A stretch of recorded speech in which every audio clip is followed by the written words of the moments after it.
2-minute nap and the battery's recharged to full throttle again. So trying to wear them out is a bane of my existence, but we get there. Mine's a red, and her name's Gladys.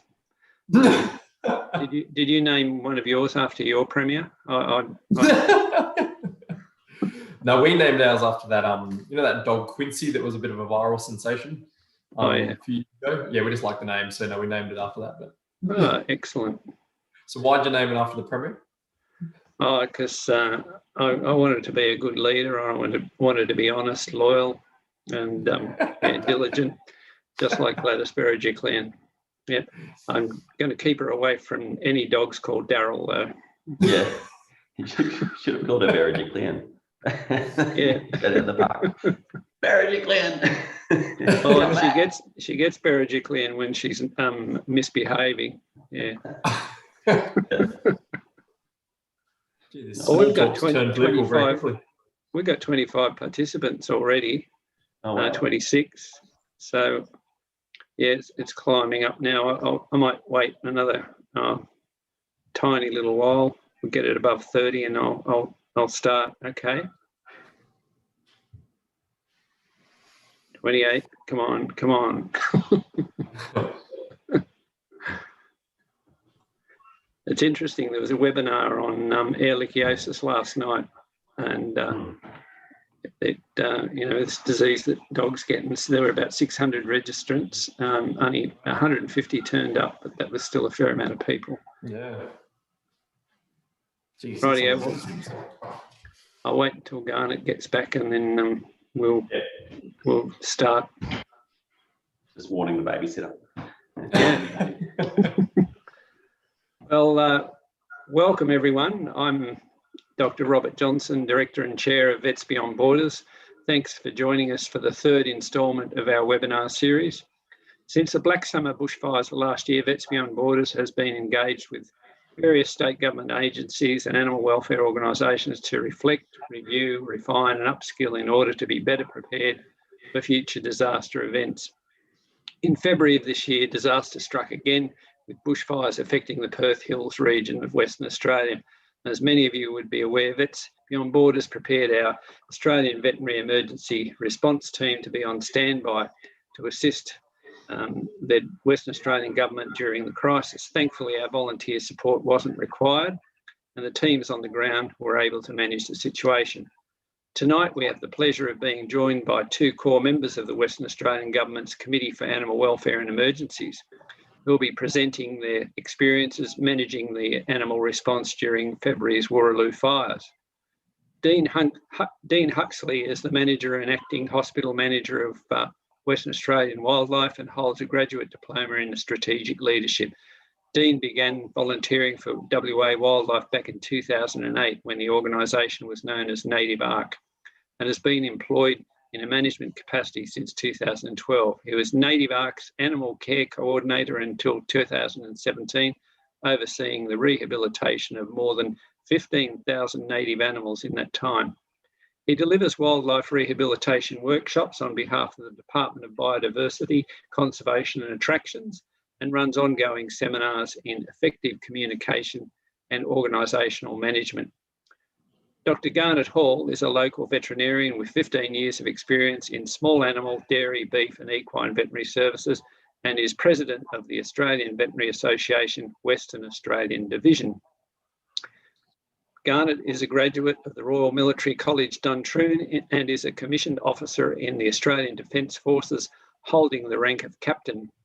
He has served in operations both domestic and overseas, and continues to serve in the Army Reserve, where he looks after the Army's military working dogs. He has also participated in humanitarian assistance veterinary work in East Timor and many remote areas of Australia. Tonight, after we hear about the WA crisis, Garnet will also be sharing his experiences from the devastating fires on Kangaroo Island in early 2020, where he was deployed with the Australian Army as part of Operation Bushfire Assist. Before we begin, I'd like to remind the audience that you're welcome to submit your questions throughout the talk using the Q&A box. So use the Q&A box, not the chat box, and we'll have a dedicated Q&A session at the end of the presentations. Welcome, and over to you, Garnet and Dean. Wonderful. Thanks so much, Rob, for that introduction. It's a real pleasure to come and be part of this webinar tonight and share our experiences with you. So thank you for the invite.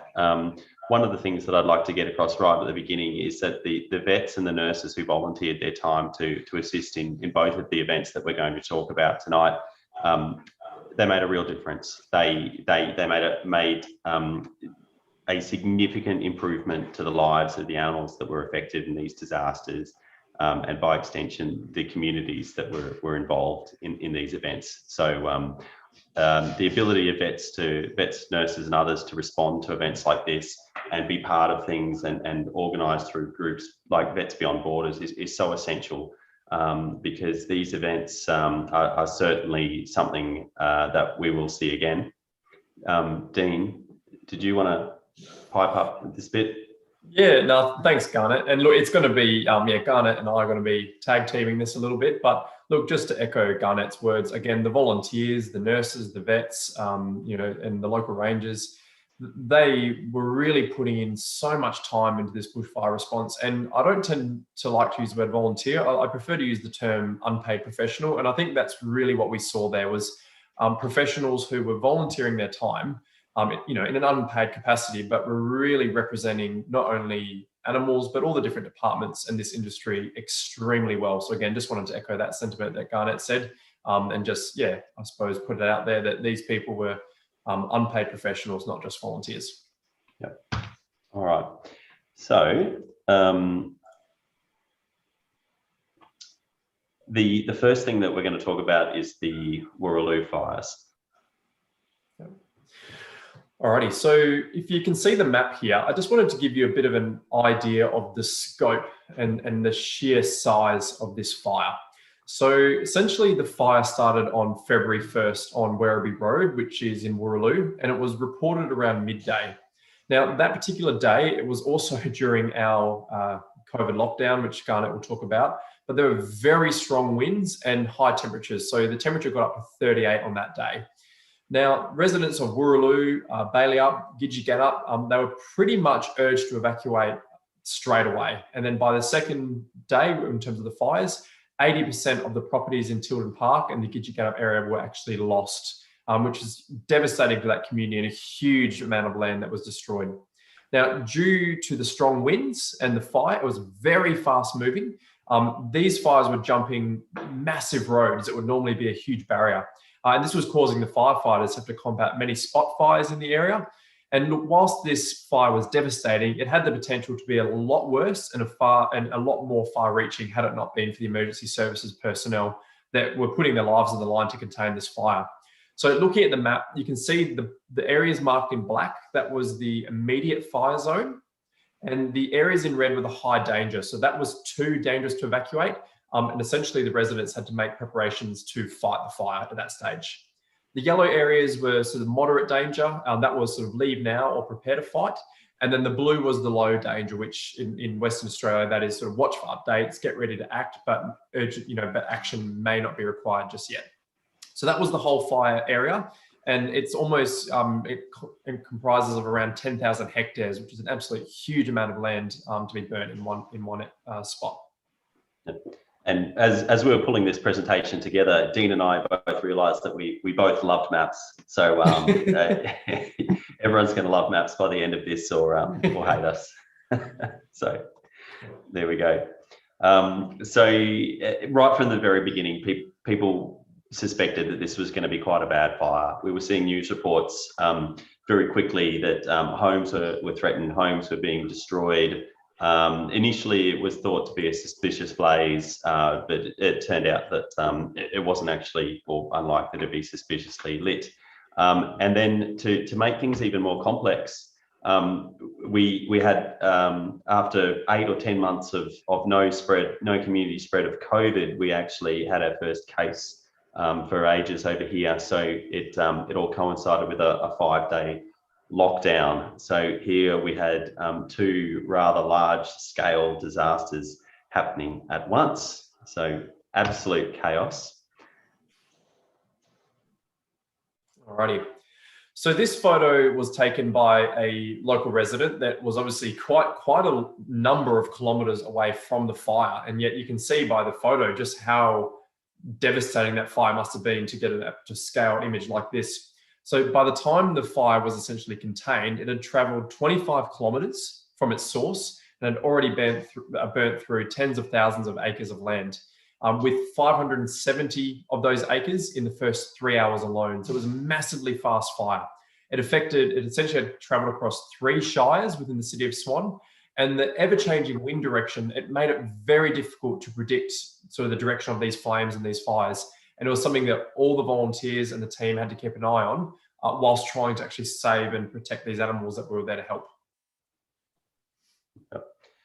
So it was on the Tuesday night at about 8 p.m. That I got a phone call and a text message from Brett, who works for the Department of Agriculture over here, so Department of Primary Industries and Regional Development, DPIRD, and basically it looked like they were going to need to have quite an escalated response to this. So the state had recently developed an emergency response plan and then a sub-plan that specifically considered animal welfare in emergencies.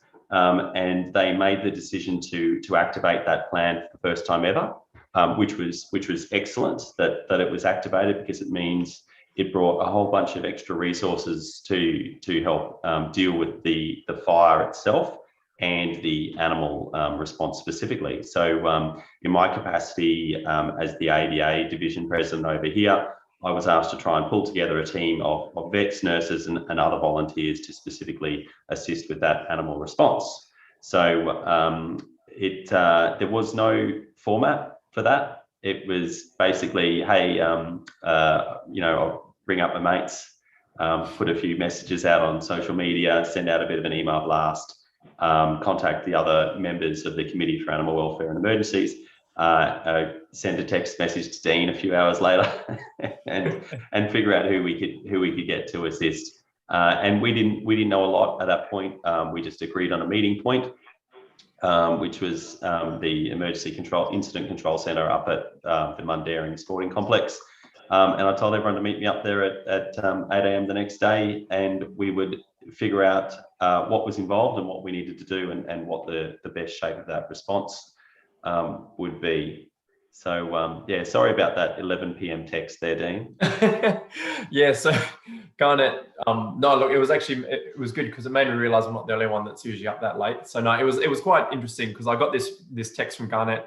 Obviously, WA Wildlife, we sit on the Committee for Animal Welfare and Emergencies, so we're on that core, hence why Garnet contacted us to obviously represent, I suppose, the wildlife veterinary team. So that there was, I suppose, wildlife trained veterinarians, veterinary nurses there. But yeah, got a message at 11 p.m. We're putting a team together. Can you be in Mundaring at 8 a.m? And I live about 2 hours away from Mundaring. And I was, okay, sure. And so I'm frantically texting, calling our vets and nurses, and we managed, again, to pull a team together. And yeah, when we got to the command centre, yeah, it was very well organised, and Garnet will talk about that. But no, we were actually just very honoured to actually be a part of it and to be able to assist the wildlife that were affected.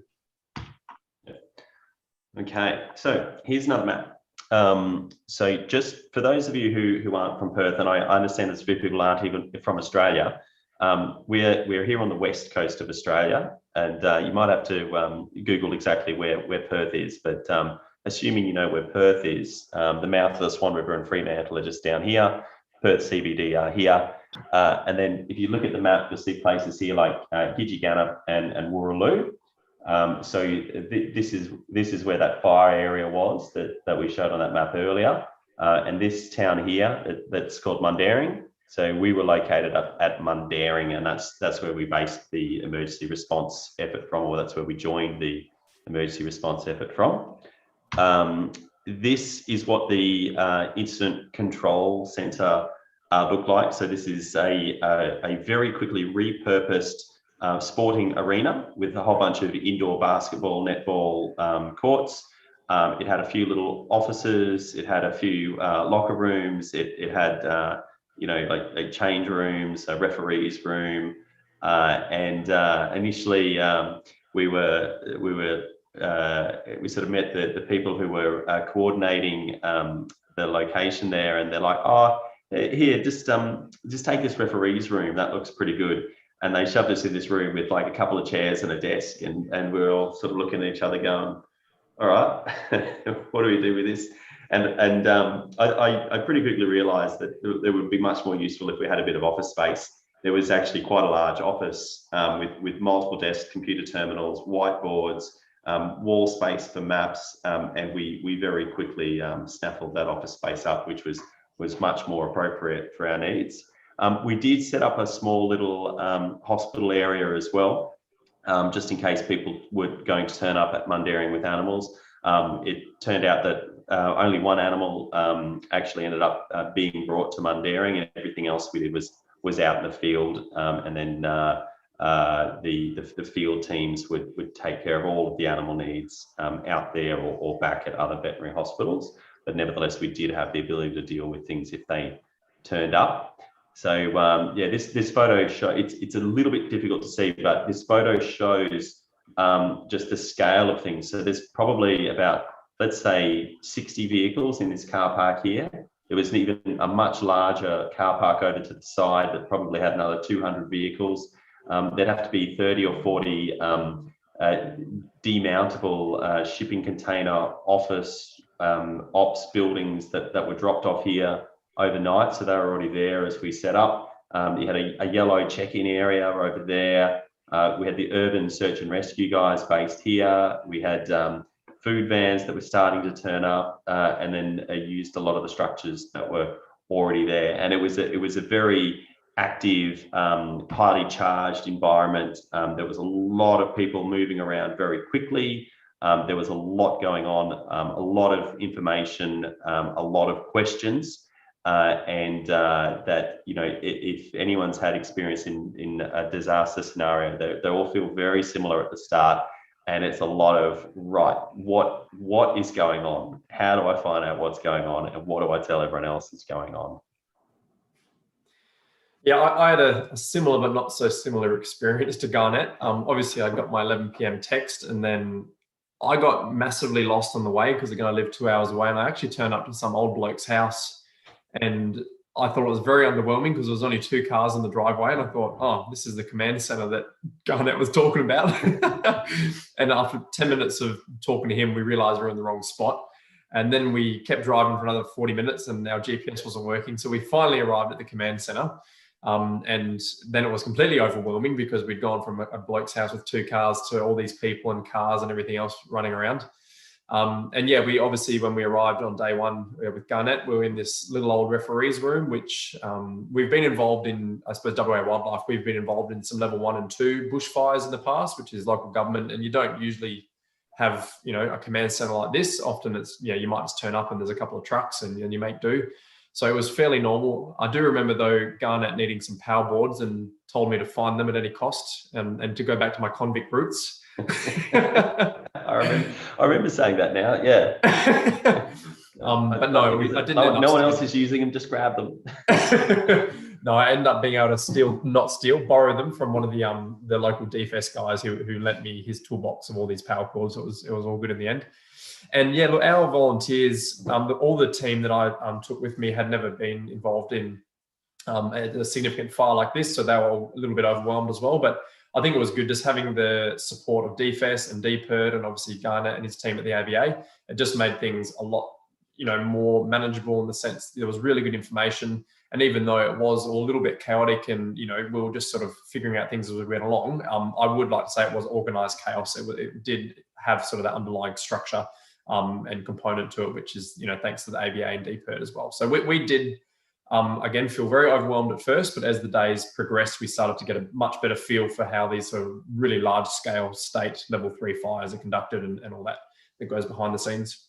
So we wanted to teach everyone a new word. And if this slide loads, there we go. And for those of you who aren't Aussies, the new word is dongers. So it's an Australian word, and it's not rude at all, despite what Rob will tell you. It's actually in reference to a demountable building. So here, like this one with number 2 on it, that's what Aussies call dongers. and thankfully you can just chuck them on the back of a truck and you can deliver them anywhere. So what I've noticed across many parts of Australia now is that Commonwealth government and state governments are getting very good at disaster preparedness, and they will have a whole bunch of buildings like this, dongers, ready to go, ready to drop off somewhere at a disaster. And it makes life so much easier, because I think back to 10 or 15 years ago, you know, you pretty much had to pitch tents or you know, stand in the open, and it was nowhere near quite as simple as just plonking down a donger, a bunch of generators, running some power, setting up some networking. It's incredible what can be set up overnight now. It's brilliant. So word of the day, dongers. We certainly had people going everywhere at that point, and I didn't quite know what to expect. This is the first time I'd done any sort of disaster stuff with the WA government, and I didn't know whether I was kind of just bringing some people along and handing them over and jumping into a team myself, or right at the other extreme, which is sort of where we ended up, was, all right, Garnet, what are you and your vets doing now? Which is kind of how it was. And so I was very much like, oh, okay, right, let's work out what we're doing. And this just gives you an idea of how many people were around. So there were representatives from all of the local governments. There were people from Water Corp here. There were fireys. There were Air Force guys getting around. There were guys from SES. We had lots of media all over the place. There were politicians turning up. So it was a very dynamic, active, somewhat confusing, near sort of overwhelming feeling right at the beginning, where we were all trying to work out what we could do, what we had, and where we could get to. And one of the reasons why it was initially so confusing is because the fire was still so active.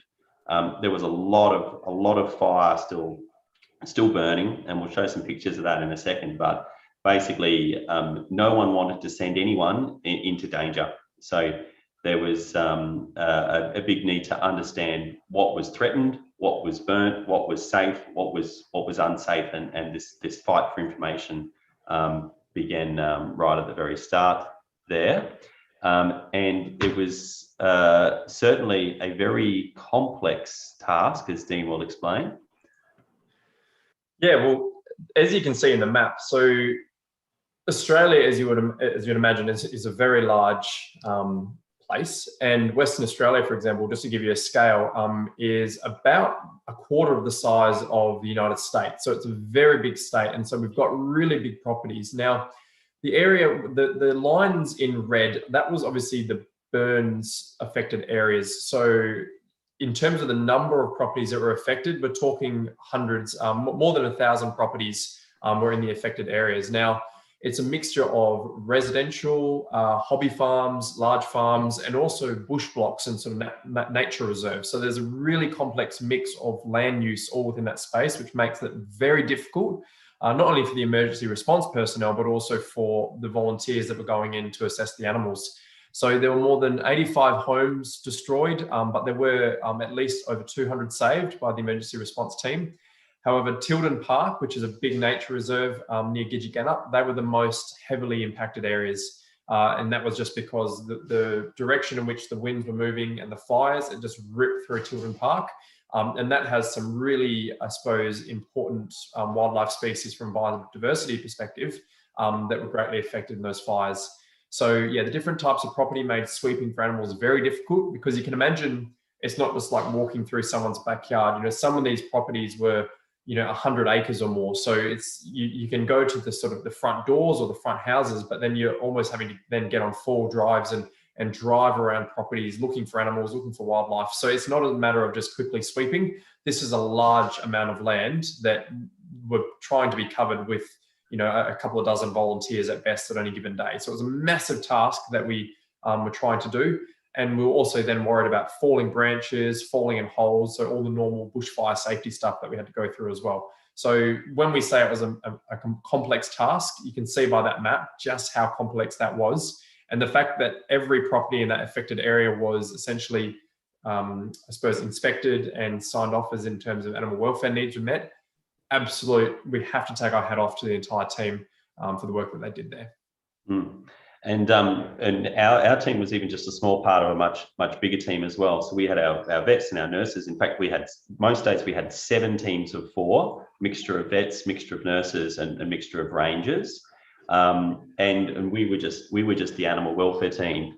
There were firefighters everywhere. There were police everywhere. There were even like specialised firefighters, like the urban search and rescue guys. So there were thousands of people involved in the whole thing. As I like to do, as everyone I'm sure does, we decided we needed to organise it as best as possible. So as far as the fireground went, we just sectorised it. So pick a rough grouping that we thought was a reasonable amount for a team to inspect, and call that Sector 1, Sector 2, Sector 3, Sector 4, and so on. And then we would also try to proactively identify jobs and also have jobs coming in that the public were reporting. So if someone knew of injured animals or someone had seen injured animals, they could contact us, and then we would map those jobs onto our jobs board, assign the most appropriate team, and then try and track them to that job, make sure they had the resources to deliver that care, evacuate animals if necessary, and then move them safely to the next job, and so on. So tracking all of these moving parts, 7 teams through this complex terrain, doing difficult things in a challenging environment, was not simple. But I'm so glad that Dean brought a few extra staff from Native Ark. So Anna and Scott came along, who aren't vets or nurses, but they soon became some of the most important people that we had, because we used them just to track all of our people around the place, manage all the communications, and that was just so essential for us to do then what we needed, what our vets and nurses needed to do in the field. So this will give you a bit of an idea of the system that we came up with, and there we are wearing our masks. So just to make communication even more difficult, we're all wearing masks the whole time. So we put our teams up on the board here, and there's a little post-it note. So everyone had a little post-it note. We knew when they arrived, when they left, who was in what team, what skills they had. We had their mobile numbers just in case we needed to contact them directly. Our primary communication method was actually WhatsApp. So thankfully there was still reasonable internet access, but we didn't have any radios. We didn't have anything else to give these teams. So we just had one great big WhatsApp group that we called Fire Vets, and that's how everyone communicated. We allocated jobs that way. We tracked progress. People could send back pictures and information. It was actually quite a good way to coordinate what was going on. And thankfully, we had 2 people who were just dedicated to monitoring that and sending messages back and forward. And that's really what we needed to manage those 7 teams. Two people doing the administration was about the right number. Yeah, that's me there in my overalls and mask. That's Anna. And then, of course, we had people coming to visit, like all the dignitaries. We had the state governor, Kim Beazley, turn up at one point. This is Ralph Addis, who's the Director General of the Department of Primary Industries and Regional Development. So everyone loved seeing what the vet team were doing, which was lovely. And they were actually very respectful. No one wanted to get in the way. They just wanted to say hi. Do you need any help? Great, we'll bugger off now. So that was really good. Yeah, look, in terms of Anna, who was, I suppose, running the command center, look, she did an absolutely, a fantastic job in terms of, she also received a very last minute text. She was actually at work when I sent her a message. So initially, Garnett had asked someone on the very first day, he asked someone to take control of the sort of spreadsheeting and this sort of stuff in its early form. And one of the vets, the livestock vets, was doing that. And I sort of thought, well, And Rob and I were joking earlier about us non-vets calling ourselves muggles. So I sort of thought, well, I'm the only muggle here, so I'll take over doing that. And then when I realized it was a series of spreadsheets and all this sort of stuff, I just thought that's totally going to give me a migraine within 2 minutes. And Anna is our projects officer here at WA Wildlife, and she's the first person that came to my mind. And I thought she was, one, going to love this, and two, she's going to rock and own it way better than I ever could. So I flicked her a quick message and said, look, can you come up here? I've got a really good job for you. You're going to love it. She had no idea what she was getting herself into. And to her credit, she just took it and ran with it, and she absolutely owned it. So I actually wanted to, I suppose, give a bit of credit to Anna. And I just asked her to jot down, I suppose, a little testimonial for me and just her thoughts on the command center, because she's going to say it much better than I will. So I'm just going to bring up her text here. So if you bear with me while I read this one out. So working in the command center for the animal response group of the Wooroloo bushfire was probably one of the most unique experiences I ever had. It is the kind of thing that is very hard to explain to someone who has never experienced it. And while it is difficult and draining, it was also incredibly rewarding and inspiring.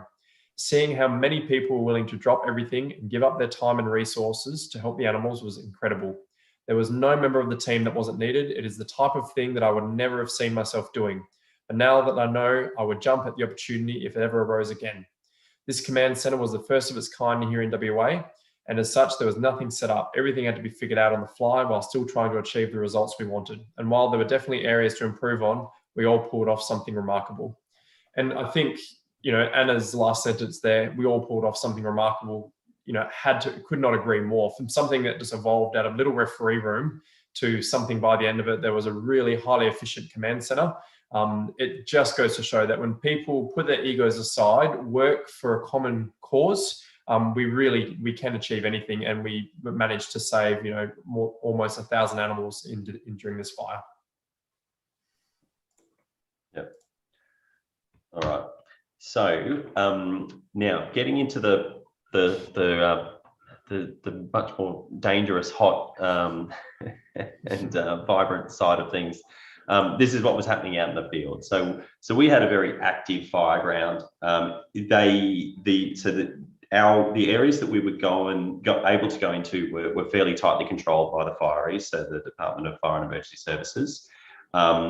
They would let us go into more dangerous areas as long as we were escorted. So we actually had at sometimes 2 or 3 urban search and rescue teams assigned to us that we could use to escort our veterinary teams into more dangerous areas. And there were plenty of areas that were still genuinely dangerous. So there was smoke, there was fire, there were falling trees. There were lots of situations where our teams just had to backtrack. The flames were coming towards them. Yep, we'll go the other way before we get trapped. So this is very much an active fire ground. As things progressed, the fire more or less moved from east to west, and we were able to chase it up. So by staying roughly 12 to 24 hours behind the fire front, we could move into areas, check them really thoroughly, and not have the need to be escorted. So everyone wants to get there as soon as possible, but that's the reality of what we were allowed to do. There was that slight delay, which is understandable. Dean, what were you going to add on this one? Oh, look, not too much. Probably more. I like this photo actually, just because you can still see the log burning. And with wildlife in particular, the first few days, I suppose, with your companion animals and your livestock, the fire in that immediate, first few days to a week is where we get good outcomes that we can save these animals. But for wildlife, it's the weeks following. And, wildlife are still being found in some of these areas now, quite sporadically, but it's very common for wildlife to be found in these sort of bushfire areas in Australia 4, 5, 6 weeks after the fire. And that's just because things are still burning. The ground is very hot. Animals are moving back into those spaces looking for food. A lot of them have been displaced. So that's with wildlife in Australia. It's not even just during the fire. It's the weeks after, during recovery, where we still have to be euthanizing, capture, rescue, treatment, which makes our lives as wildlife rescuers very difficult and challenging sometimes. Mm-hmm. So these are some of the animals and some of the injuries that we were seeing. So there's Meg, who's one of the vet up the top left. Meg, where's my pointer? There we go. Meg from Native Ark. So this was actually our very first patient, a bubuk owl. So he was found by one of the early fire teams that went in, and he was brought back to the command centre at Mundajong. So he spent, I think, roughly a week in care at Native Ark, just recovering from a bit of smoke inhalation and stress. And he was released quite successfully not long after the fires. So it was wonderful that our first patient ended up being a successful one. We had a lot of really challenging ones, like this poor horse. So she was very badly burnt. The horses that she were with actually died in the fire. So she survived and was badly burnt on her face, down her neck, all underneath her belly, so her thorax and her abdomen. Her inguinal region was really badly burnt. All of her hooves were burnt.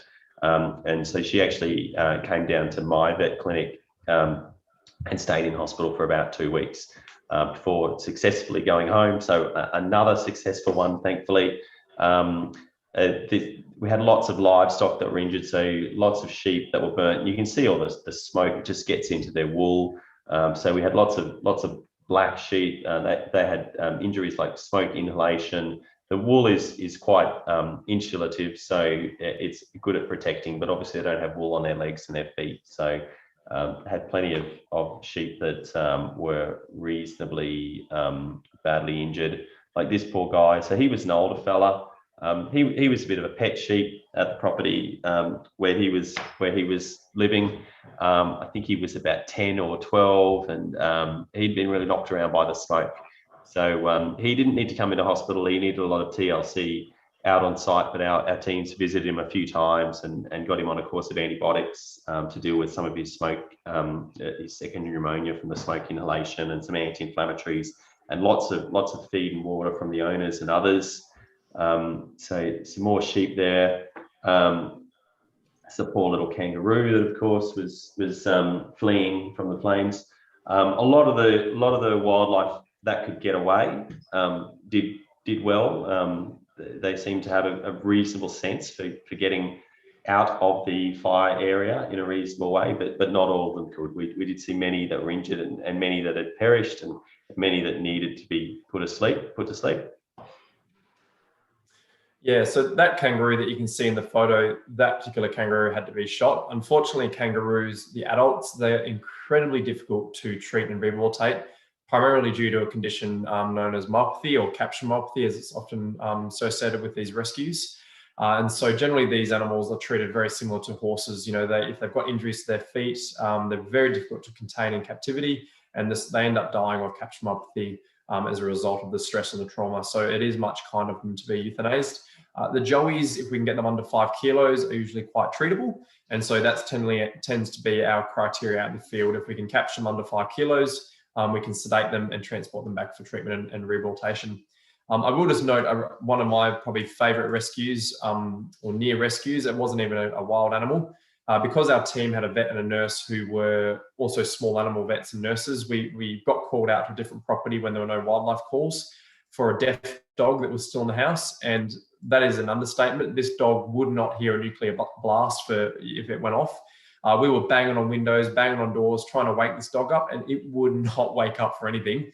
After about 45 minutes of doing this, we got hold of the owner and found out that he'd actually got back onto his property and fed the dog anyway. So, but no, this dog was alive and well and didn't even care that there was a raging bushfire around the house. He didn't even know. He was none the wiser. So that was probably one of my fonder memories and rescues, even though it wasn't wildlife related.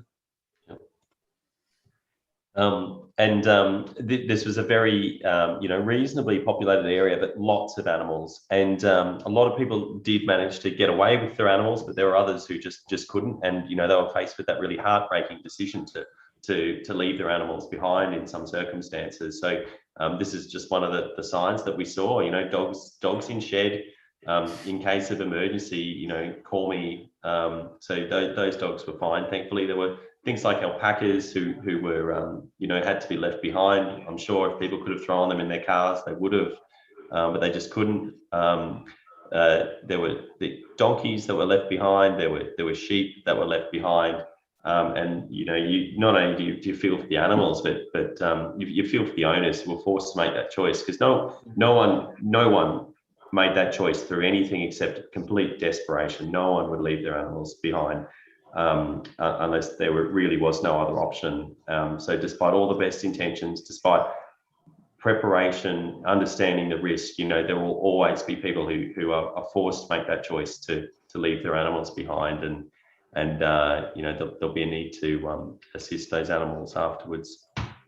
So these are just some more photos of the fire area, and you see imagine the fires sweeping across the grassland here. This was grass prior. It's all been just burnt down to the ground. So there's things that are burnt, but B, then there's no grass. So secondary problems beyond the thermal burns and the smoke inhalation and those things that are reasonably obvious.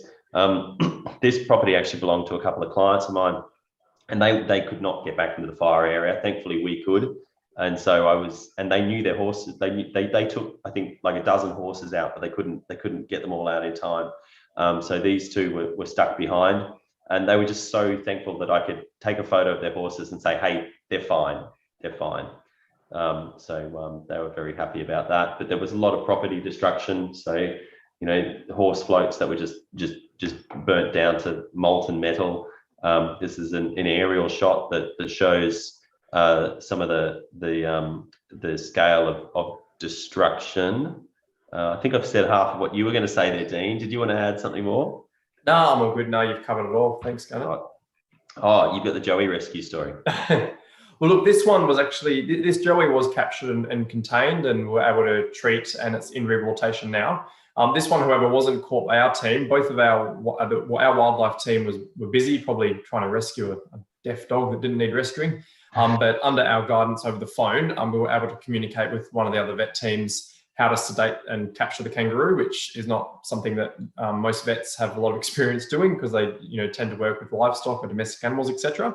But no, they were very good. They were able to catch the animals, sedate them, contain it, and then we were able to transport it back to our hospital. So just goes to show the teamwork. And just all the teams, and the vets, the nurses, utilising their skills and just sort of helping each other and walking each other through different animals that they have experience with over the phone. Yep. So this is a video that was actually sent to me by one of the residents who lived up in Gidgigana, which is sort of in the northern part of the fire area. It was one of the really badly affected areas. And he and his family were forced to evacuate. They did need to leave some animals behind. They unfortunately had to leave some of their chickens behind. So they had three chicken coops. And again, one of those weird things was his Arlo cameras were recording that night when the fires were sweeping through after he'd already been forced to flee. And so it must have been awful, but he was able to watch on camera as the flames swept through his property. So just their I'm going to get off the laser pointer. So their house was actually destroyed. Most things at their property were destroyed. They thought that everything was just gone. And you can imagine watching this video and imagine this being your house, and the flames are coming through. And so there's a second video here as well. So this is just from a second camera, and you can see there's some vehicles and a trailer. This here is where their chicken coop was. So they just assumed everything had been completely destroyed and killed. We got our vet teams up there to actually check this property. I think the morning after this video was taken, and we actually found 6 chickens unharmed, absolutely fine. So that's a photo there on the right hand side that our teams took. And then we actually got to ring up Craig. So that's him there, and that's his family. And we actually got to ring you up and say, oh, hey, look, we just had a vet teams up at your place, and we've rescued some chickens. Would you like to come and grab them? And so he actually came down with his wife and with his kids. So the whole family is there. And they had thought that everything was gone, and it meant so much to them to actually receive these chickens. They were so just incredibly grateful that the chickens had been spared and that our teams were able to get there. So Just a really powerful example of the impact these sorts of activities can have on people's lives.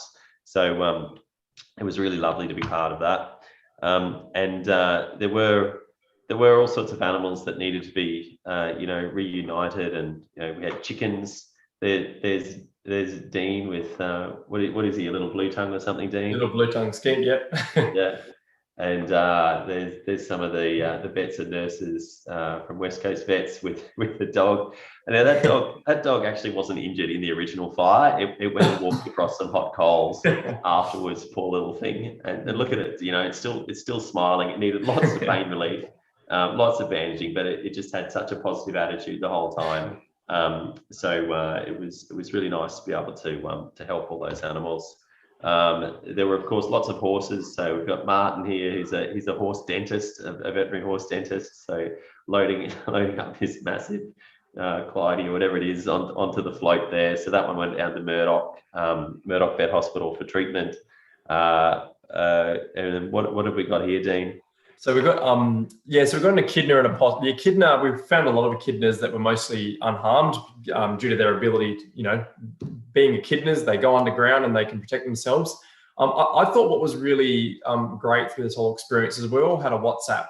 That's how we were all communicating, all the different teams. So even though I'm out there, rescuing the echidnas and the possums and those sorts of things, I'll get a notification on my phone and I can see these people loading this horse in the horse float, and then all of a sudden you see everyone sort of cheering on WhatsApp. So it was actually even though you were seeing all the different things that were happening, you're also seeing all the positive things. So if you've just been out and had to euthanize some animals, you then get to click on and you see the dog with its feet bandaged. So it was actually a really good way of just keeping everyone's morale and spirits as positive as they could be, because a lot of the time we were getting some good outcomes and good stories through there. So yeah, this echidna was completely unharmed, and this possum sadly did pass away during an anesthetic back at our hospital. It was just too compromised, but we did get some good successes and some good wins after these ones as well. Yep. Okay, so it was an amazing response in terms of the veterinary team and the volunteers that we had. So across the 5 days of the response, we had about 153 volunteers who were part of our team. So each day we had, roughly, 20, 30 people who were involved that we split up into teams. So we had a good number of nurses, vets, we had others from Native Arc as well. We had some SES who were sort of attached to us. We ended up getting a few from the RSPCA as well. So for the scale of this sort of thing, it was about the right number. I would say that we had everyone we needed for that period of time. I think we were, in a way, looking back, I think we were quite lucky that we actually had the COVID outbreak, because the city had kind of shut down. A lot of vet clinics had put off non-essential work. I know I was planning to have the week off, and then suddenly it was, there's a bushfire. Okay, well, no worries. I'm relatively free to come. And a lot of people were in the same position there, which was good. So this slide shows the animals that were affected, Dean.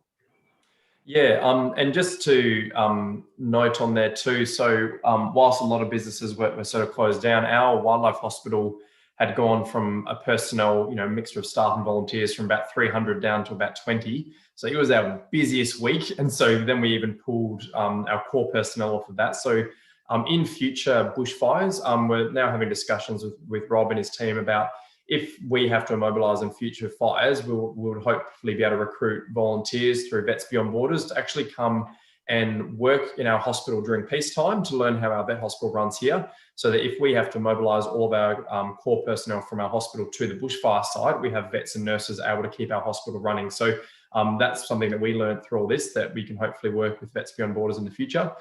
But of these animals, approximately 80% were unaffected. 6% had minor injuries, 4% were treated for the more severe injuries, and unfortunately 8%, they weren't really able to be helped. They were either dead on arrival or euthanized fairly quickly. But given that of the sheer scale of this fire, the fact that only 8% of all those animals, were the ones that were dead on arrival or euthanized, that I think is a fantastic outcome. And it just goes to show the ability to get into this fire site so quickly is what helped get those really good outcomes and reduced some of those unfortunate outcomes. So fantastic effort to everybody. But we were working very long days, and we were getting very tired. So I managed to find a Google image of a sleeping vet up there, and that's about how we were all feeling by Sunday. And thankfully at that point, you know, the helicopters were doing their water drops. We had 2 planes that were dropping water, and then we finally got some rain, and that made the big difference, because then the fires went out, and we could stand down.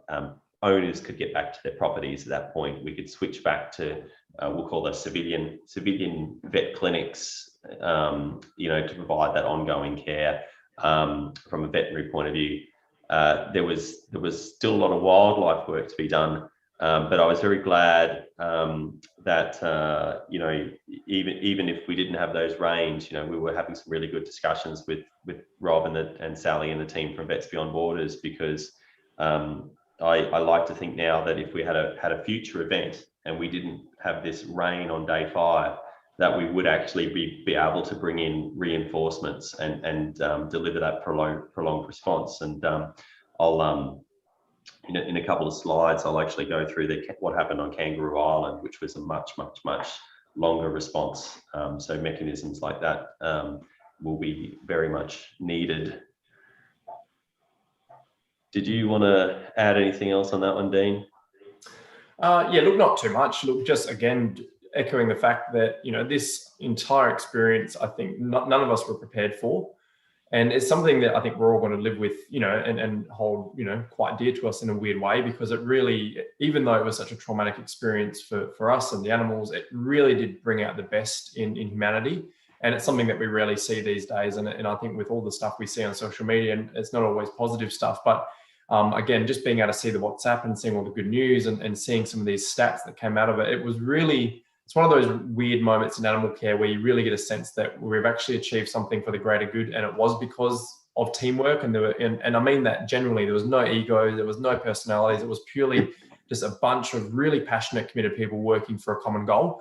And it's something that I think sometimes we don't always get to see. So for me, it was such an uplifting experience, even though it was on the back of something quite traumatic. So big thank you to the AVA for their support during this whole thing, and obviously DPIRD. And yeah, we're really excited to work with Vets Beyond Borders in the future to see how we can get more passionate vets and nurses on board to help wildlife.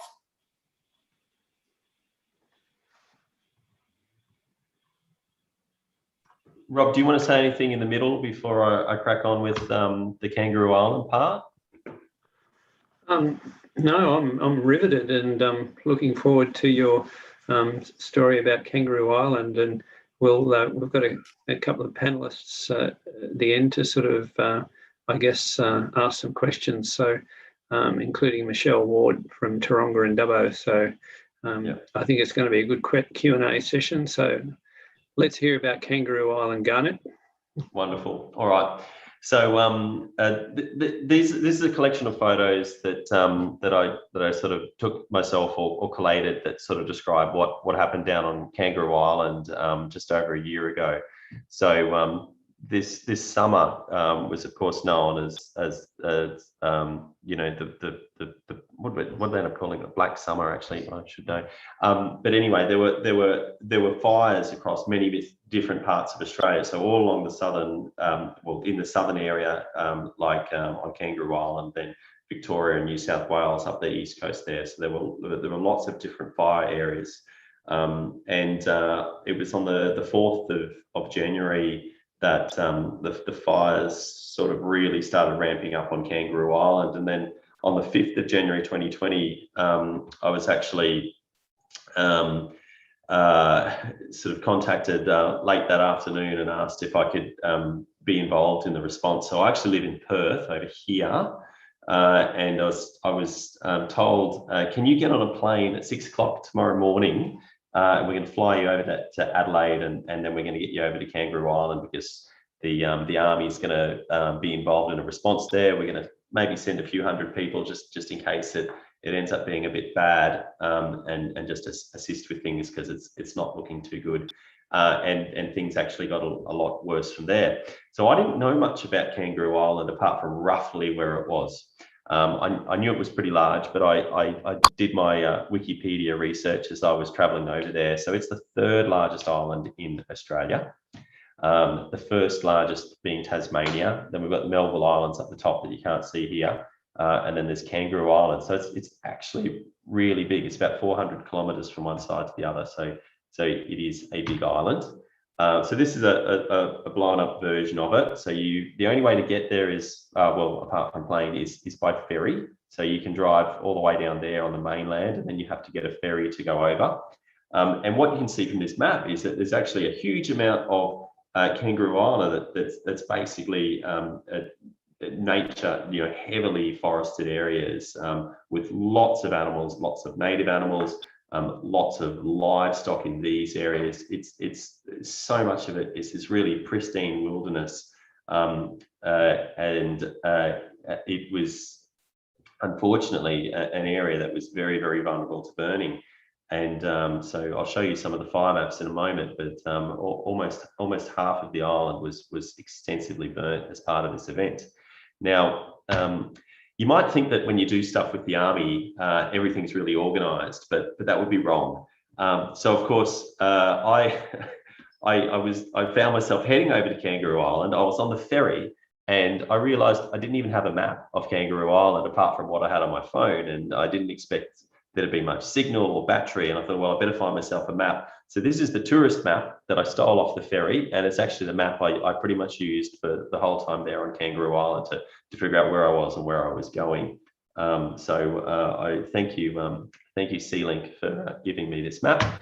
And this is what it looked like. So at this point, there was a very small task force of reserve soldiers from Adelaide who were heading over to Kangaroo Island, and there's actually a whole bunch of army vehicles up there as well. And there's quite a large ferry, so you drive on.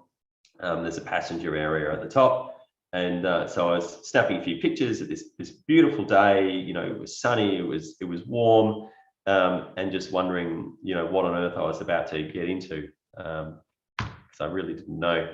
And so we got over there to Penneshaw, which is where the ferry lands, and we started driving over in convoy, and we went to a town called Kingscote, which is still relatively on the eastern side of the island, but further west than Penneshaw. It's the main settlement in the island, and we decided to set up our army camp there. So how I said before that the SES were really organised and the fireys are really organised, and they had all those dongers and things. It's not how the army works. We were there with our vehicles and we were there with our tents. So I ended up just sleeping in the Prado that night. But you can see, everything still looks relatively blue, relatively peaceful. We really didn't, at least at that point, I didn't have a good understanding of exactly how extensive the fire was, because the island is just so big. But I would come to understand that, certainly. And this is a photo that I took. So I got over there on the Monday afternoon, and the sun was going down, and I got my iPhone out, took a nice little panoramic photo. So you can see there that there's actually a few buildings coming together. That's the SES and the country fireys. They even set up a whole bunch of tents for their people, and this is the army presence here. So we're there with lots of trucks, a few hire cars, an ambulance, and a couple of tents. So we did okay, but I was jealous of their comfort. They had big mess halls and things. It was very impressive. This is the first ever fire map that I was given. So you can see the black hashed areas show the fire area, and this is when I started to get an appreciation of what was going wrong, or what had happened. And basically, the fire had started over here in the ravine to the Soars there, and it had rapidly spread across about a third of the island. So it's about the western third of the island, I'll show you some photos, but basically it had burnt very, very hot and very, very fast, and almost everything in that area had just been destroyed. So we still had some active fire areas. So thankfully some fireys had got out a green highlighter and said, don't go there, don't go there, don't go there, don't go there. Oh, it was pretty much burning everywhere, and they were right. So there were already some animals injured, and they were starting to be collected at a place called the Kangaroo Island Wildlife Park. So there are vets on Kangaroo Island. There's a wonderful vet clinic there called the Kangaroo Island Veterinary Hospital. and one of their vets had pretty much just started to base herself up at the wildlife park to deal with all of these animals that were coming in. So Felicity was doing a spectacular job. I went up there and found Felicity and said, okay, I'm here, I've been sent by the Army, what can I do to help? And I had genuinely not seen a koala for about 5 years, I think, maybe longer, maybe about 10 years. So my wildlife medicine was a little bit rusty, but you know, you apply all those principles that you learn generally in a veterinary sense, and you manage burns in a pretty similar way for all species, and you just apply the differences. So this was one of my very first patients. He was a poor little baby Joey koala, and he's got some quite extensive burns there. This is a video, so I'll just play the video, and you can sort of hear the poor little guy squeaking. So we certainly gave him plenty of pain relief. Put that one on for a minute. Okay. It's very hot. Yeah, you'll see it. You'll see it. Sorry. Hey mate, you're alright. Did you want a chair to sit on, or? Oh, I'm pretty happy. So you can see there that so this. Yeah. I might just leave it for today. So we'll probably take that off tomorrow. Sorry, mate.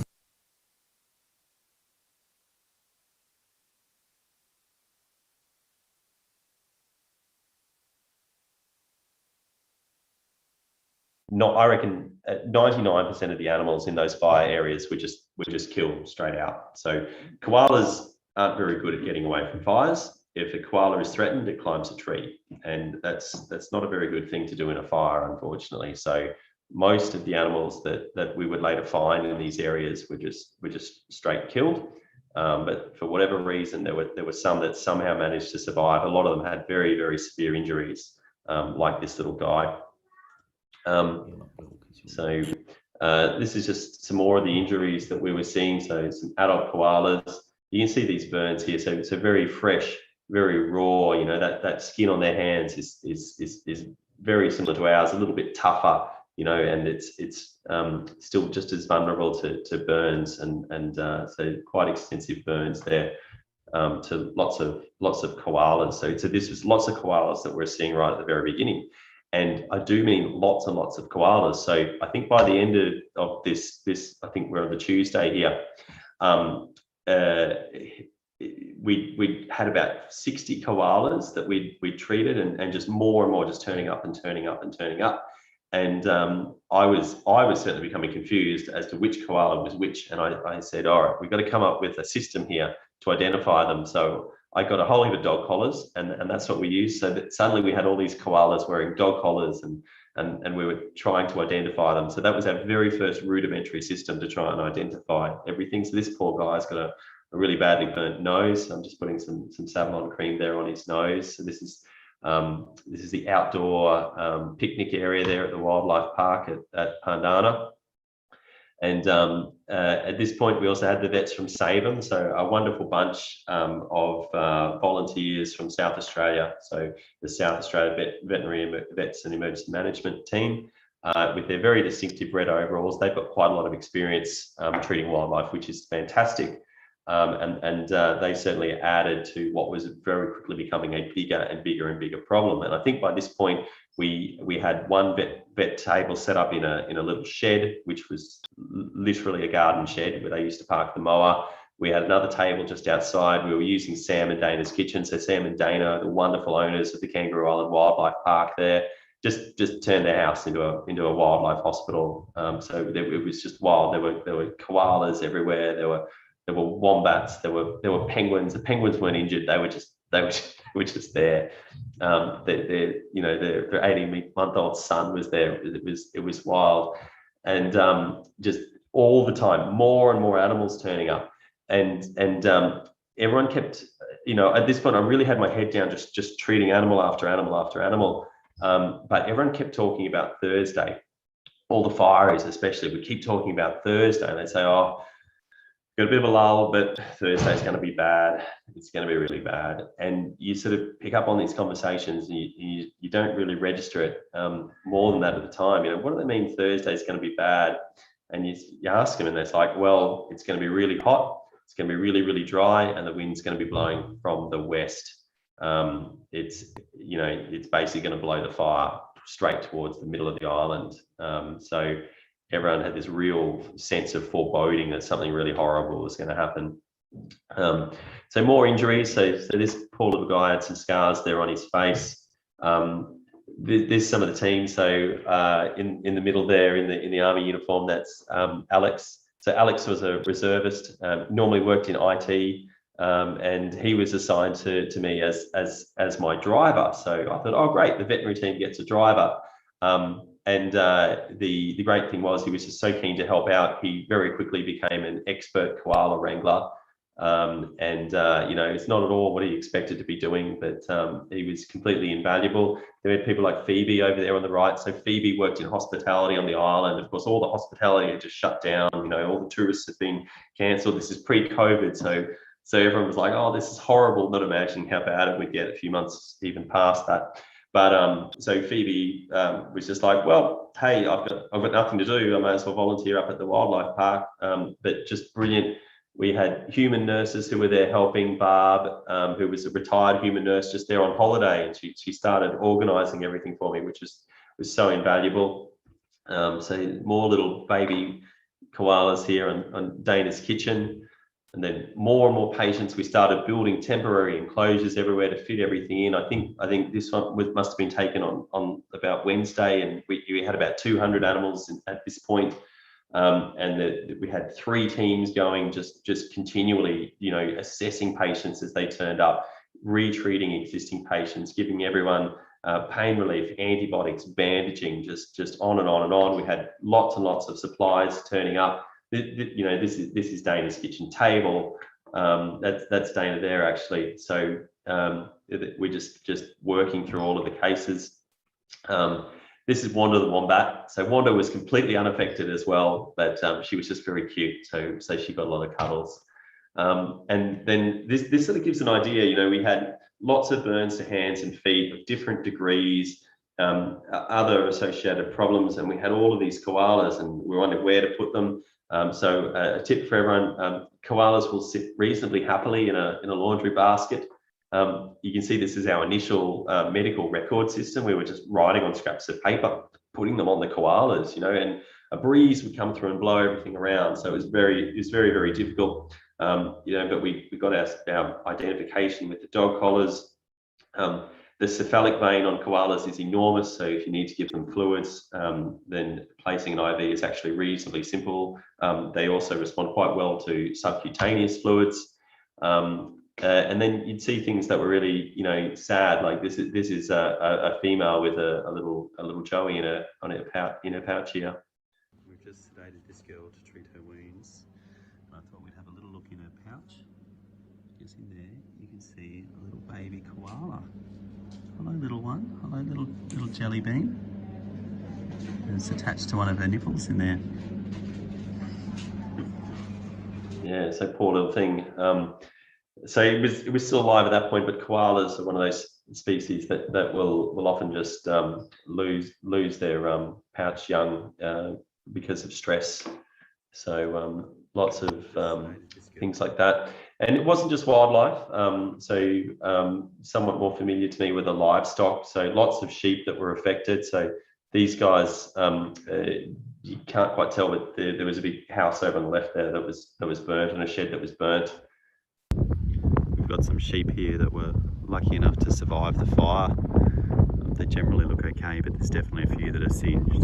Some that are coughing a little bit. Try and have a look at them.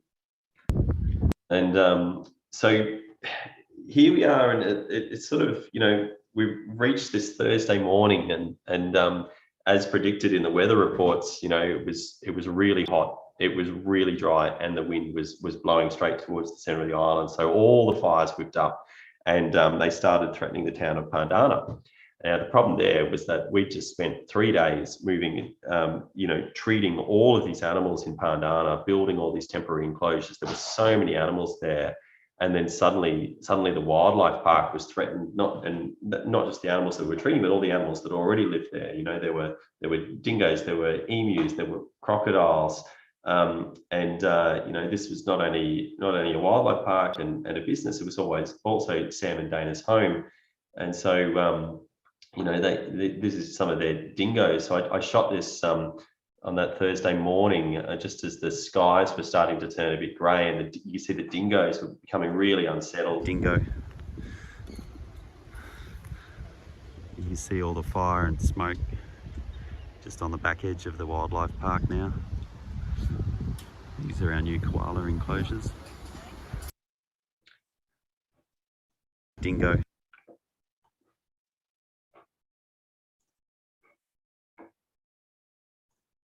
That one should be a video. So this is the skies are beginning to turn just a little bit grey here at the wildlife park. Yeah. And so keep in mind, I was there with the army, and of course, like all good army things, we managed to get a lot of people up there, as quickly as possible to try and defend the wildlife park. So we knew we had a few hours up our sleeves. So we literally had guys out there digging containment lines, clearing trees. We managed to find all these big poly tanks and we filled them with water.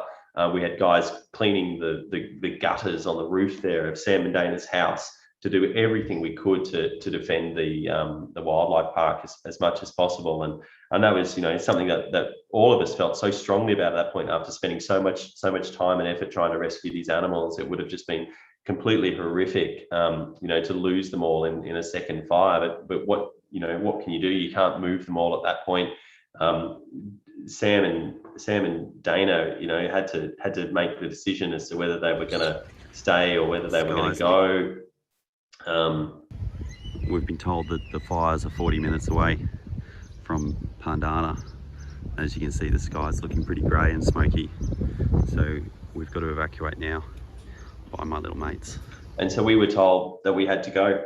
Word came down through the army chain of command. No, too dangerous. You need to leave, and you need to leave right now. The fires are going to be rolling over your position in 40 minutes. And obviously that's the horrible thing to be told. At that point, I had to watch Sam and Dana, make their final decision as to what they were going to do. And they packed up the car. Dana got in with Connor, their son. They put as many baby animals. They shoved all the baby koalas in their car and everything they could fit in their car. And they said goodbye to each other. And they literally said, I hope I see you again. Sam was going to stay and try and defend the wildlife park along with a few of the staff there. But that was absolutely awful to watch.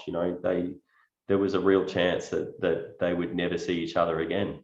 And there's actually some amazing footage that was shot by the BBC, who left just not long after I did. And the flames are on either side of their car as they just race down the Playford Highway to try and get back from Pandana. I'll put my little laser pointer on. So Pandana there. So they race down the Playford Highway to get back to Kingscote. So I ended up getting back to Kingscote, and then you could see, this is the live fire map, and that's where the wildlife park is. So the fires are just sort of racing through this area that afternoon. And that evening. And so the really, really bizarre thing was that we still all had internet reception, including Sam, who was up at the wildlife park. So he's there, sending me messages and putting things on Facebook.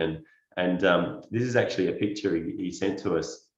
And that's the very front of the wildlife park. So that kangaroo is it's a metal kangaroo on the sign at the front of the wildlife park. And this is in the middle of the night. So that glow is actually the fire on the edge of the town of Pandana. And Sam's giving us an update as to how it's all going. Meanwhile, I'm down there in Kingscote, and there was literally ash raining down on top of us, and we didn't exactly know where to stay, but we just thought, oh, we're going to park as close to the water as we can, because there was a very real sense that the fires were just going to go all the way to Kingscote. And in fact, we moved the army camp twice that night because the fires were threatening the airfield where we were camped.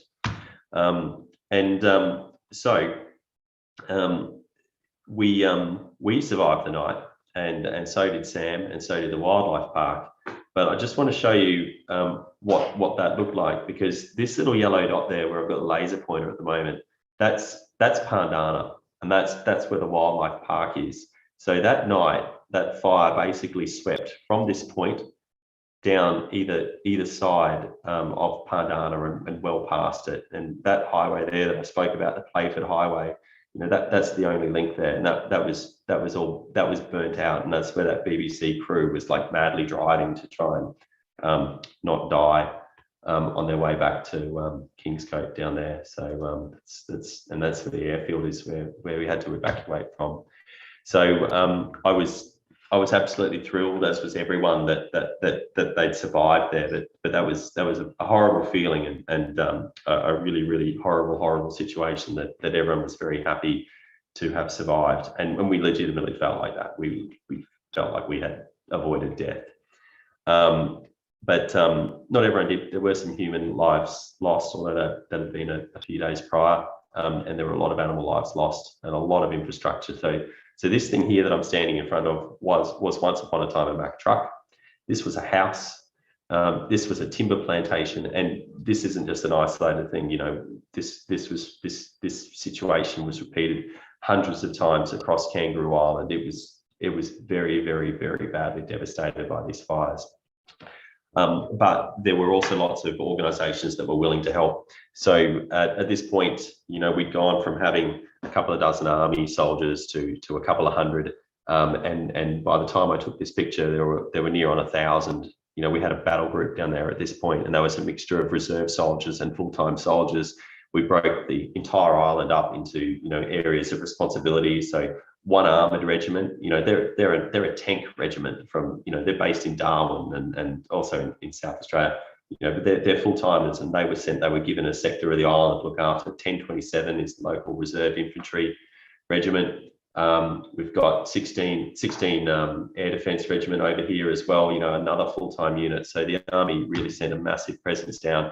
And I never thought that I'd see the day where ASLABs were deployed in Australia. But these are the Australian light armoured vehicles, the ASLABs.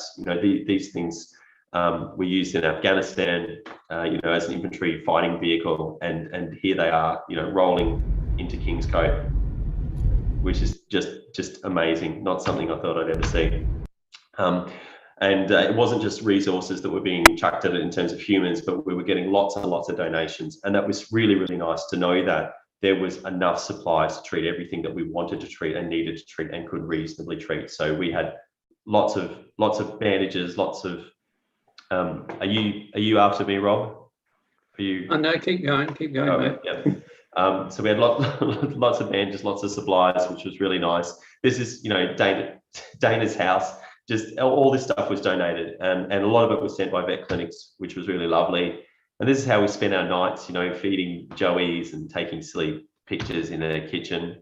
So this sort of shows the part of Kangaroo Island that ended up being burnt. So this was towards the end of the month, 23rd. And I want to talk just a little bit about an area called Hanson Bay next. So Hanson Bay is down towards the southern side. I've got to turn my laser pointer on again, down here. And that area was just completely devastated. So there was another wildlife park down there as well, called the Hanson Bay Wildlife Park, and places like Southern Ocean Lodge. So Southern Ocean Lodge was really well known. These photos I stole off the ABC, they're not mine, but they just show the type of devastation that we were seeing down there. So before and after. Got another before and after. This is the information centre over at the Flinders Chase National Park. So that was completely burnt out. This road is a famous road that is featured on all the tourist brochures and postcards down at Kangaroo Island, part of the Playford Highway. So it looks a bit different now. And the Southern Ocean Lodge, so completely destroyed, completely just burnt. A few more videos that I took just nearby down at Hanson Bay. So this was an open range wildlife park, and I actually got a call from the manager of the Hanson Bay, and she said to me, "Oh, Garnet, look, we don't think we need any vets, but we just need a lot of help because there's a lot of bodies down here." And I had a chat. Her name was Kelly, and we had a chat for a while. And it was pretty clear that there was a pretty massive task to be done. And I managed to organise for one of the squadrons of one armoured regiment to come over. So so we all went down to Hanson Bay, and we had a very quick look around just to get an idea. So myself and the OC of that squadron, there were thousands and thousands of charred animal bodies just in the paddocks. You could basically look across them and you just see these little lumps of charred something. He gathered all the troops in, and there's even some Kiwis there. So we had Aussies and Kiwis and armoured vehicles, and he gave this really inspiring speech. And he said, guys, this is probably one of the hardest things I'm going to have to ask you to do, because you're soldiers, you're trained for things that are very different to this, but your country needs you.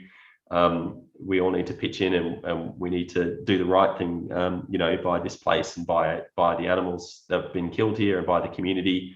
And they spent basically 2.5 days just picking up bodies and putting them into pits. So a pretty grim task, but pretty amazing feeling when you see something like the Australian Army being used like that to just help Australians in such a meaningful way.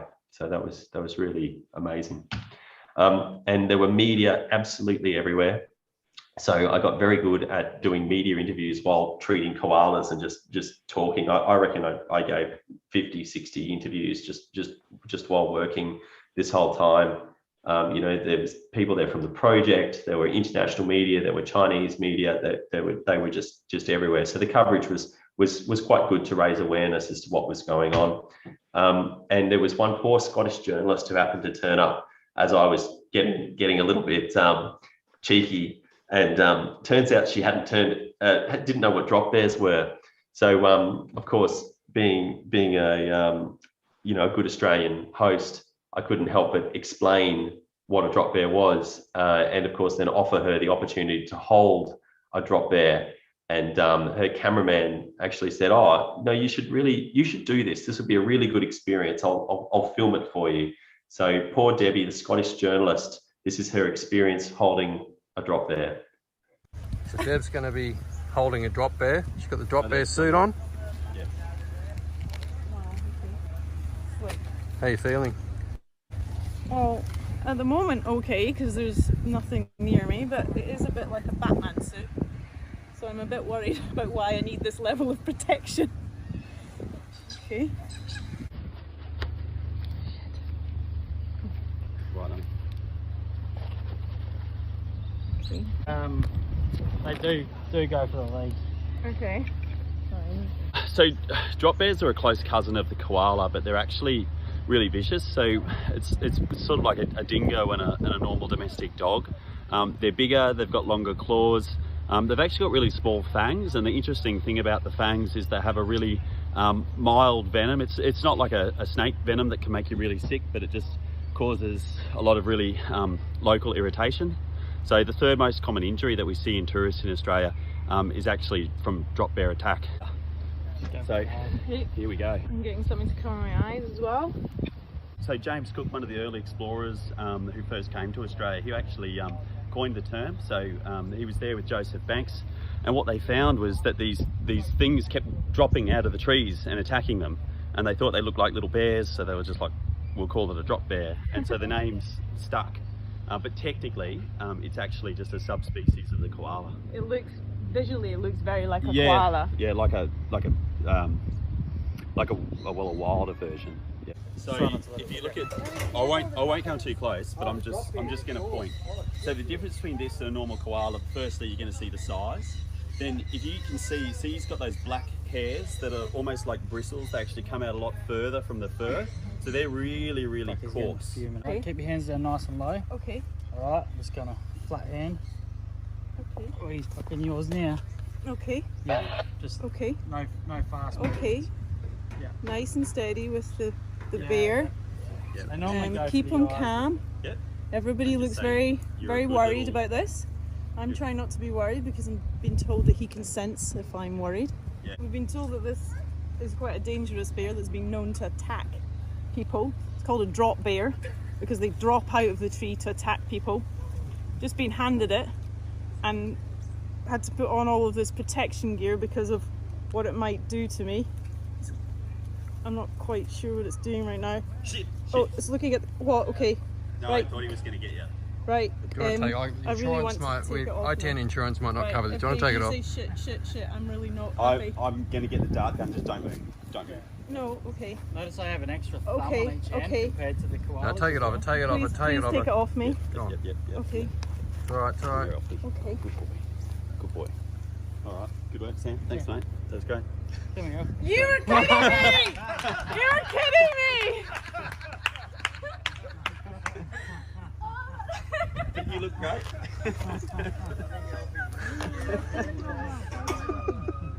Fucking Aussies. Oh my god, I like totally brought this. Totally bought it. Hook, line and sinker.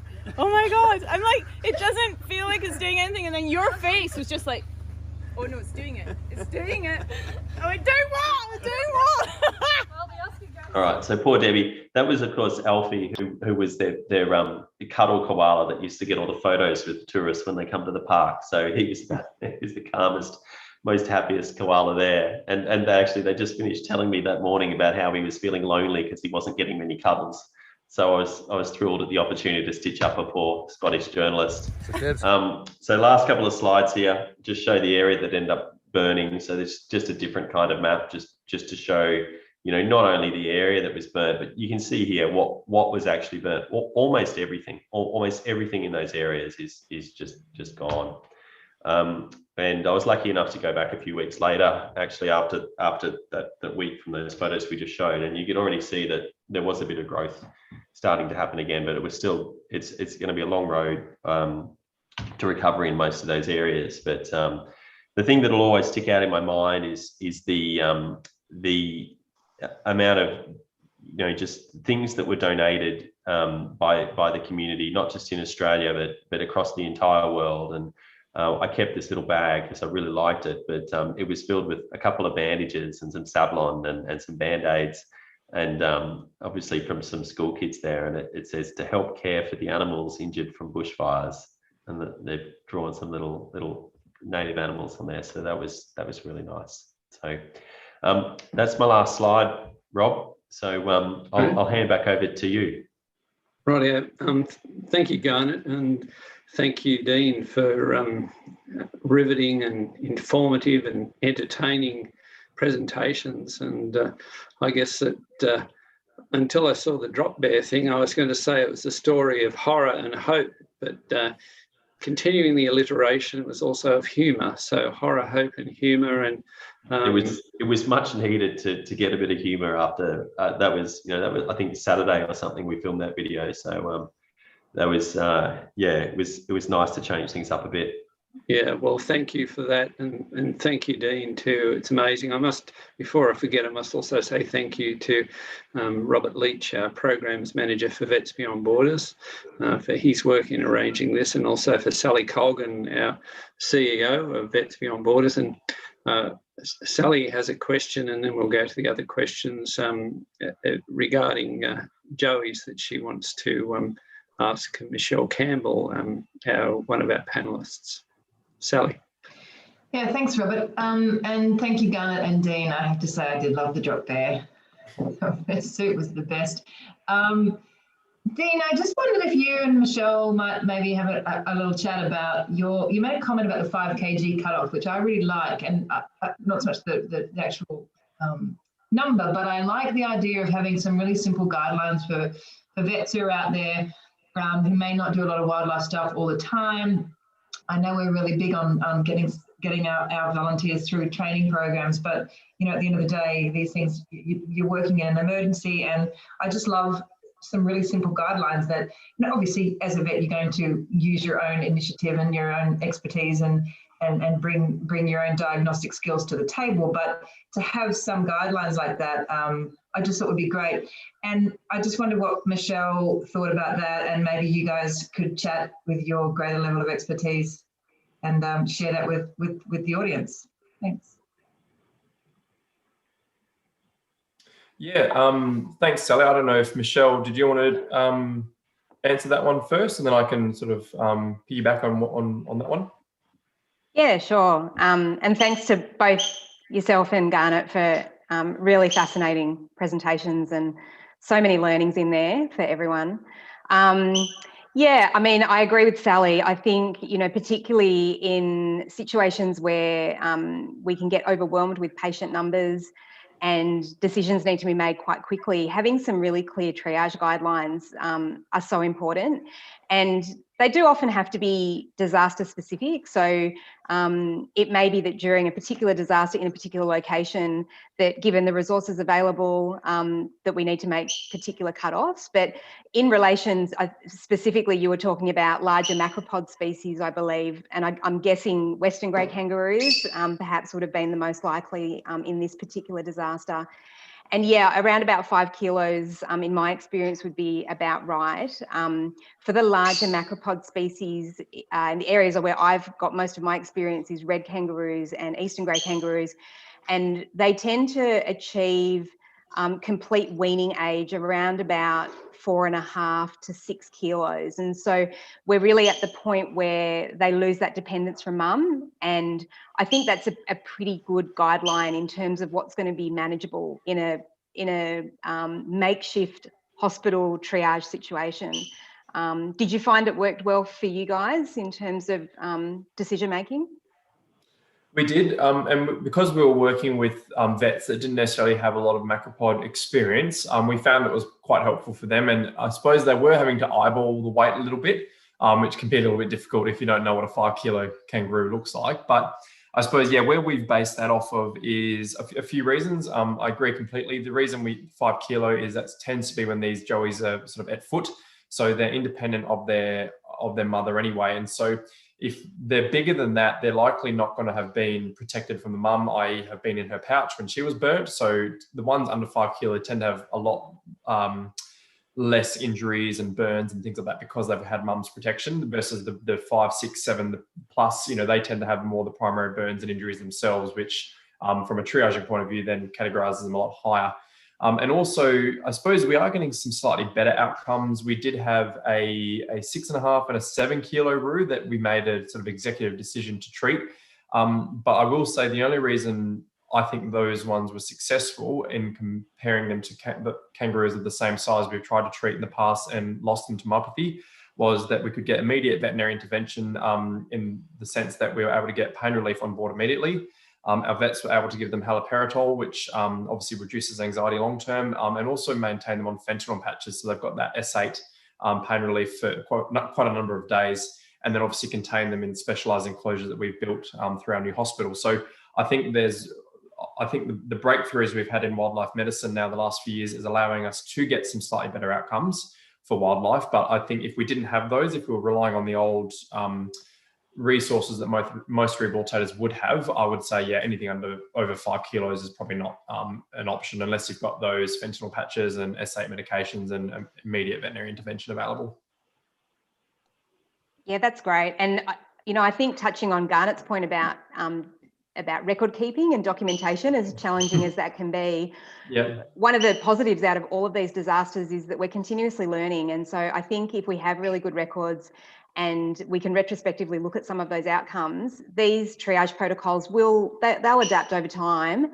And so what we say today might not be what we do in 12 months or 24 months, but yeah, it sounds like having at least some consistency between the groups and some rationale behind that. These numbers aren't picked completely arbitrarily. So fantastic. Good job, Michelle. I feel like I sort of stopped it so early, but there was so much that happened after that, and things like that got a lot better. Once we got over the initial just manicness, we had the RSPCA vets come in, and I feel like they were so much better organised than we were with our dog collars and yellow paper.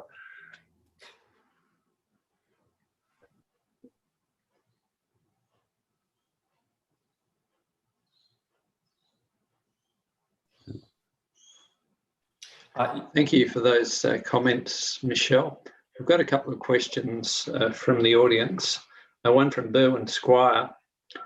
Did your vehicles have GPS trackers, or did you use personal spot trackers to monitor where staff were in the field? Did you have radios to communicate between vehicles and the fireground? That was for the WA fires. So no, our vehicles didn't have trackers. No, we didn't have personal trackers. we had an amazing lady. Actually, initially we had Vicky, and then we had Natalie. And Natalie very quickly became one of my favourite people because thankfully, DFES found her and gave her to me. And I said, Natalie, please, can I just use you? Your only job, your one and only job is just to know where people are. And so she was physically moving those little yellow Post-it notes around the map. And as people checked in on WhatsApp and told us where they were going and where they were leaving, we were tracking the times they were sending that information, moving them around a map, and that was the only way we could track them. There was no other system available to us. Yep. We would love. Everyone can see immediately there could easily be much better systems, and that's what we're aiming to have in place by next time. I think what was really important. Oh, sorry, Rob. No, go ahead, Dean, please. I was just going to say, I think, whilst we didn't have GPS trackers and the like, I think it was great. In each group, there was a ranger who knew the area, or at least in the majority of the groups. And so, they were able to easily say, look, behind that water tank over there, there's a big hole, we're going to fall in it, don't go there. Or if you go up 300 meters up the road and turn right, you're on the main stretch. So even though we didn't have that, most of the teams had a really experienced local ranger who knew the area inside and out, knew the locals, and having that was an absolute invaluable resource that we could have had. Seems to me, Garnet, that having your Defence Force experience has been a real asset in these situations. Would you agree? Yeah. Basically, the system we set up was I just blatantly copied the Army system. We had in purse, ops, log, we just copied the Army staff system. I've been lucky enough to be involved in a lot of Army exercises and a few operations here and there, and that command center we set up, I more or less copied what we had in Timor. So it was interesting to be able to use that experience in that way, and it's a system that armies use because it works. Yeah, and it's not only commanding, it's also following orders, isn't it? So you realise the chain of command in a fire, you're not at the top, are you? There are other people that are telling you what to do, and I guess with that Defence Force training, you understand that more acutely than a lot of people maybe would in an emotional sort of state. Yeah, no, absolutely. And certainly at the very beginning, we were a secondary effort, and we understood that because the priority was to save lives and save houses. But we definitely weren't ignored, which was great. Yeah. We achieved a lot that week. Yeah, I have one more question here from Candice Drew. Hi, with affected sheep, if fire penetrated the wool, would burns or thermal injuries be worse by the wool keeping the heat in? Not so much by the wool keeping the heat in, but more by keeping the area hidden from inspection. So you might not notice it initially, but then you start to get all the exudate and the weepiness that comes from that wound, and the wool holds that in against the skin, and the skin becomes really macerated. What happens next is that becomes very vulnerable to infection. It becomes very vulnerable to things like fly strike. So yes, the wool's helpful initially to resist those burns, but it definitely makes treating, managing those wounds afterwards more difficult. But with a good set of clippers, you whip it off and you can clean them up. Yep, very good. Michelle, do you have any final comments? I just had one question actually for Garnet, if I may, for this time. I guess we know that that feeding koalas in rehabilitation is one of the huge challenges, sourcing appropriate eucalypt leaf, and particularly in a situation where a lot of it's been burned. And I'm just curious how logistically that worked when you had such large numbers of animals coming into the rehab facility there. Yep. So thankfully that was a problem that fell to Sam and Dana to solve. But Sam completely understood it, completely got it. They knew that there were areas where they could still go to get those leaves and that browse and everything. And they would just go out. They trained a few others to do it as well. So they would just go out and come back with utefuls of fresh, delicious leaves for the koalas. In terms of feeding all the animals we had in hospital, that was possible, and everyone was rightfully worried about, you know, how they'd be able to reintroduce koalas back into the areas and whether there'd be enough leaves once they bred up. And I think that's an ongoing problem for Kangaroo Island, because I think the koalas will breed again quite well. The trees that may not recover quite as quickly. Thank you. And, Sally, do you have any final comments? No, I have no more comments. Just again to thank Garnet and Dean for a great presentation, a really entertaining and informative evening, as you said, Robert. And we really enjoyed working with you. I think we have to say that our experience, although we didn't deploy volunteers, was one of the best experiences we had in terms of handling emergencies and working in emergencies in the last 18 months. So hats off to you guys. It was well organised. We knew who to talk to. We knew where you wanted us, if you wanted us to go somewhere. Our volunteers were ready, waiting. It was, you know, I know at the end of the day, the outcome was we didn't need them, but you were a great team to work with. So we look forward to working with you in peacetime. Oh, I can't wait to have you guys involved next time, Sally, because it's kind of, you know, it was just people texting me and Facebooking me and messaging me and calling. Oh, we're keen to come and help. We're keen to come and help. So anyone else who can do that, and not only that, but sustain it like you guys are set up to do that. That's something that will be incredibly useful. That'd be great. Yep, we really need to keep the association going, I guess, for the benefit of wildlife and animal welfare in general. Yeah. We've got a bit of interference in the background there. I don't know where that's coming from. But anyhow, thank you, Garnet. Thank you, Dean. Thank you, Michelle. And again, thank you, Sally and Robert Leach, for organising this. I'll say good night, or it's probably late afternoon in Western Australia. And great presentation, fellows. It had me riveted. Thank you. Thank you.